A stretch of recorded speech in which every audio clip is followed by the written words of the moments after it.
अस्सलामुअलैकुम नाज़रीन, मैं मोहम्मद असलम हुसैन सियासत के इस आलमी खबरनामे में आप सबका इस्तकबाल करता हूँ। एक फ्रांसीसी वजीर ने कहा है कि अमेरिका और यूरोपीय यूनियन के दरमियान तय पाए तिजारती मुआहदे से आर्जी इस्तेहकाम हासिल होगा, लेकिन यह गैर मुतवाज़िन है।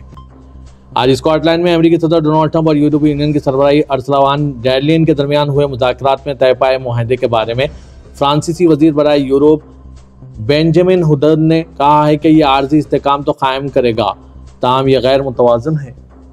उन्होंने मुआहदे के कुछ पहलुओं का खैर मुकद्दम किया, जिनमें फ्रांसीसी मईशत के लिए अहम सनतों के लिए इस्तेस्ना शामिल है और इसमें डिजिटल टेक्नोलॉजी और हिफ्ज़ान सेहत जैसे शोबों में यूरोपीय क़वानीन को बरकरार रखा गया।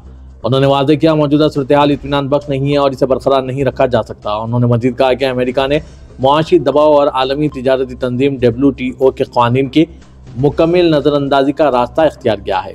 इनका कहना है कि हमें जल्द अज जल्द ज़रूरी नतायज अक्स करने होंगे, वरना यह हमें तबाही के दहाने तक ले जाएगा। यमनी हवसी ग्रुप ने आज ऐलान किया कि इसने अपने फौजी ऑपरेशंस को तेज करने का फैसला किया है और इजराइल के खिलाफ बहरी नाकाबंदी के चौथे मरहले पर अमल दरामद शुरू कर दिया है, जो गाजा में जारी नस्लकुशी के जवाब में है। ग्रुप की मुसल्लह अफवाज की जानिब से जारी करदा एक बयान में कहा गया कि इस मरहले में तमाम इन जहाज़ों को निशाना बनाना शामिल है जो इजरायली बंदरगाहों से ताल्लुक़ रखने वाली किसी भी कंपनी के हैं, चाहे कंपनी की कौमियत कुछ भी हो या वो मुकाम जहाँ हमारी मुसल्लह अफवाज पहुँच सकती है।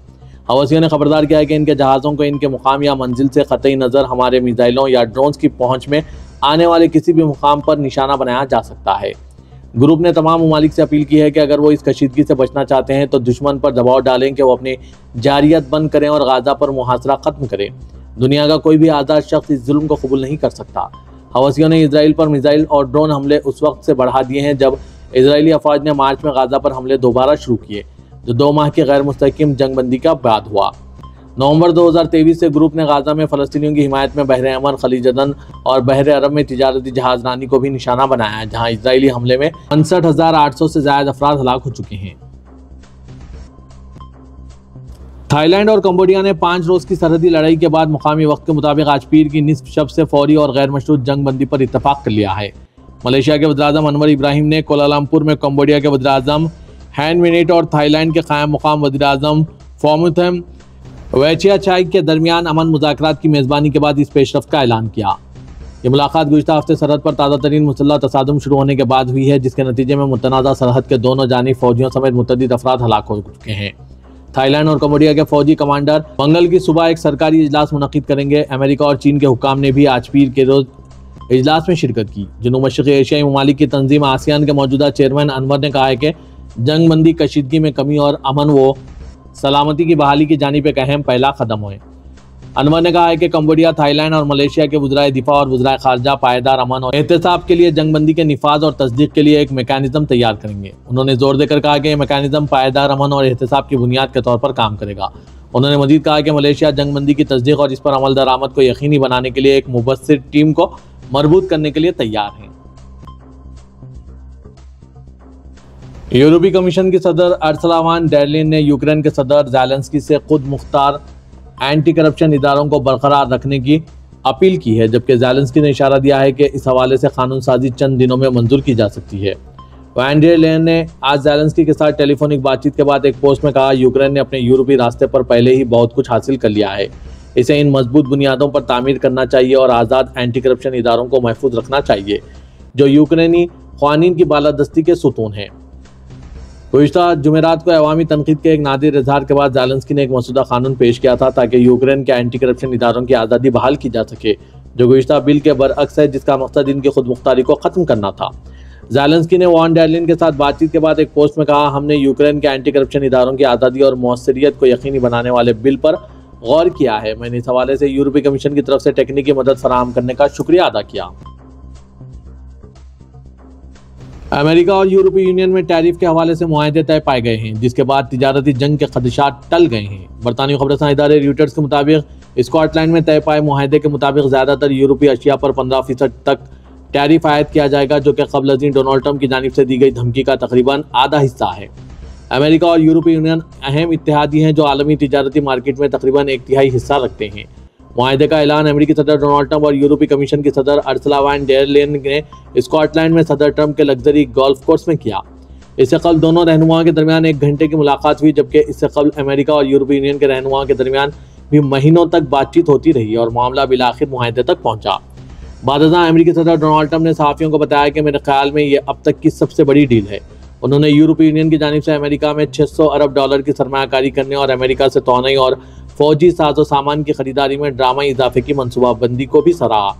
इनका यह भी कहना था कि यह मुआहदा पिछले हफ्ते जापान के साथ 550 अरब डॉलर के मुआहदे से भी ज़्यादा है और इससे ताल्लुकात को मज़ीद फ़रोग़ मिलेगा।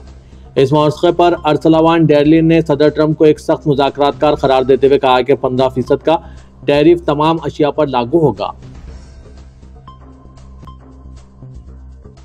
उर्दन और मुत्तहिदा अरब इमारात की जानिब से गाजा में खुराक और ज़रूरी इंसानी इमदादी अशिया फिजा से गिराई जा रही है। अरब न्यूज़ ने उर्दन की सरकारी न्यूज़ एजेंसी के हवाले से बताया है कि गाजा की पट्टी के मुख्तलिफ इलाकों में ज़रूरी खुराक और दीगर इमदादी अशिया के 3 पैकेजेस गिराए गए। फिजा से गाजा में इमदादी सामान गिराने के लिए उर्दन की रॉयल एयरफोर्स और इमारत का C-13 तैयारा इस्तेमाल किया गया। खबरसां एजेंसी के मुताबिक फ़लस्तीनी शहरियों की मदद और इलाके में जंग से फैलते मसाइब के दौरान ये इमदाद उर्दन की हशमियत चैरिटी ऑर्गेनाइजेशन और इंटरनेशनल पार्टनर्स के ताउन से गिराई गई। मुत्तहिदा अरब इमारात ने गुज़श्ता रोज़ कहा था कि नाकाबंदी के बाद नाजुक इंसानी सूरत-ए-हाल के मद्देनज़र वो गाजा में मज़ीद इमदादी सामान गिराएगा। आलमी इमदादी तंजीमों ने इलाके में बड़े पैमाने पर खुराक की कमी से अमवात का इंतबाह जारी किया। मुत्तहिदा अरब इमारात के वज़ीर ख़ारजा शेख अब्दुल्ला बिन ज़ायद अल नहियान ने सोशल मीडिया प्लेटफॉर्म एक्स पर एक पोस्ट में कहा कि गाजा में इंसानी सूरत-ए-हाल इंतहाई नाजुक है और ऐसी अबतरी की मिसाल नहीं मिलती। इनका कहना था कि हम इस बात को यकीनी बनाएंगे कि ज़रूरी इमदाद सबसे ज़्यादा ज़रूरतमंद अफराद तक पहुँचाई जाए। खुराक ज़मीनी, फ़िज़ाई और या समंदरी रास्ते से हो। फ़िज़ा से खुराक और अशिया गिराने का काम फौरी तौर पर दोबारा शुरू कर रहे हैं। जंग शुरू होने के बाद से अब तक उर्दन की फ़ौज ने 127 बार गाजा में सामान पहुँचाया है। इसके अलावा 267 दीगर ममालिक के ताउन से भी गाजा में सामान भेजा गया। अगरचे फ़िज़ा से सामान गिराना इन इलाकों तक हंगामी इमदाद पहुँचाने का तेज़ तरीक़ा है जो दूसरी सूरत में नाकाबिल रसाई है, ताहम हुक्काम ने जोर दिया कि ज़मीनी काफ़िला इंसानी इमदाद की फराहमी का सबसे मौसर और तरजीही तरीक़ा है।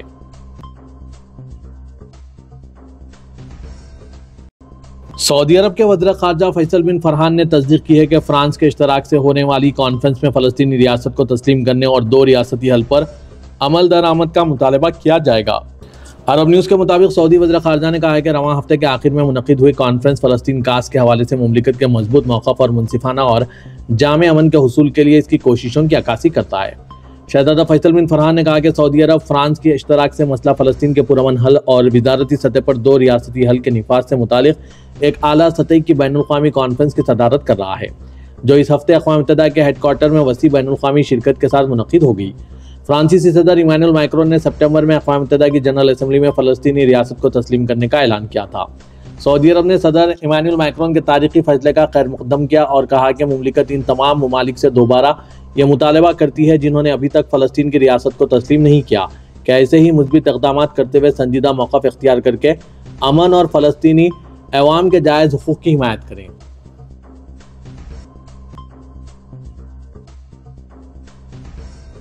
जैसे जैसे सऊदी शहरी तेज़ी से बदल रहे हैं और जदीद हो रहे हैं, एक नौजवान फ़नकारा पुराने मोहल्लों के घरों, गलियों और कहानियों को छोटे छोटे मॉडल्स की सूरत में दोबारा तख्लीक कर रही है ताकि ये सब तब्दीली के अमल में भूल ना जाएं। 20 साल की शहद नबील जाद अल हक, जिनकी जड़ें फ़लस्तीन से हैं और उनकी परवरिश मक्के में हुई है, मंजरनामे से गायब होते हुए देही ज़िंदगी को महफूज कर रही है। ऐसे खूबसूरत और बारीक मॉडल्स के ज़रिए जो याददाश्त, सकाफ़त और शिनाख्त को ज़ाहिर करते हैं। इनका मंसूबा सियान पुरानी यादों को ऐसा बनाता है कि जैसे आप इन्हें देख सकते हैं, हाथ लगा सकते हैं और महसूस कर सकते हैं। उन्होंने अरब न्यूज़ को बताया कि एक मकान सिर्फ दीवारें नहीं हैं बल्कि ये लम्हे और यादें हैं। हालिया बरसों में मक्का और जिद्दा में पूरे मोहल्ले नए और जदीद मंसूबों के लिए खाली करवा दिए गए। अगरचे शहरी मनसूबाबंदी के लिहाज से यह फैसले ज़रूरी है, लेकिन बहुत से लोगों के लिए यह जज्बाती तौर पर बहुत मुश्किल साबित हुए हैं। उन्होंने बताया कि मुझे पुराने घरों और रोज़मर्रा की चीज़ों से जो मोहब्बत है वो इस माहौल से आई है जिसमें पली बड़ी हूँ। ये चीज़ मैं मेरे काम में साफ नज़र आती है। उन्होंने सबसे पहला मॉडल अपने ख़ानदान के पुराने घर का बनाया जो उन्होंने अपने वालिद को एक सरप्राइज़ के तौर पर दिया। जाजुल हक का इस किस्म के फ़न से लगाव बचपन से था, लेकिन गुज़िश्ता चंद सालों में उन्होंने इसे पेशेवाराना तौर पर अपनाया और सैन के नाम से एक सकाफ़ती फ़नकाराना और कारोबारी मंसूबा शुरू किया। वो लकड़ी, एक्रेलिक और फोम जैसे मवाद के साथ काम करती है और बारीक नक्श व निगार के औजारों के साथ साथ जदीद टेक्निक जैसे 3D प्रिंटिंग भी इस्तेमाल करती है। इनके मुताबिक मैं सिर्फ ये नहीं देखती कि चीज़ें कैसी नज़र आती है, बल्कि ये भी सोचती हूँ कि मेरा मॉडल लोगों को कैसे महसूस कराएगा। दरवाजे की आहट, खिड़की से आती धूप, मैं चाहती हूँ कि लोग सिर्फ देखें नहीं बल्कि दिल से भी अपने पुराने घरों को महसूस करें। आलमी मंडी में इक्तिसादी गैर यकीनी सूरत-ए-हाल, मुनाफे में कमी और मसनूई ज़हानत यानी आर्टिफिशियल इंटेलिजेंस के बढ़ते इस्तेमाल ने टेक्नोलॉजी कंपनियों को सख्त इक़दामात पर मजबूर कर दिया है। हज़ारों मुलाजमीन को बर्खास्त किया जा रहा है ताकि कंपनियों के अखराजात में कमी लाई जा सके। कोरोना के बाद से शुरू हुई ये लहर अब भी जारी है और 2025 में भी लाखों अफराद नौकरियों से हाथ धो बैठेंगे।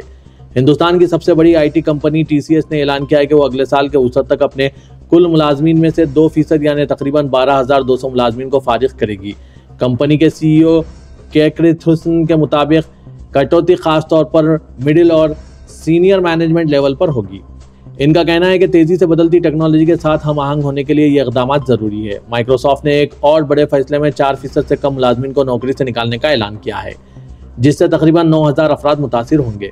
खास तौर पर एक्सबॉक्स और गेमिंग डिवीजन्स में ये कटौती की जा रही है। इससे पहले मई में कंपनी ने 6,000 मुलाजमीन को फारिग किया था और 2023 में 10,000 की बड़ी कटौती की थी।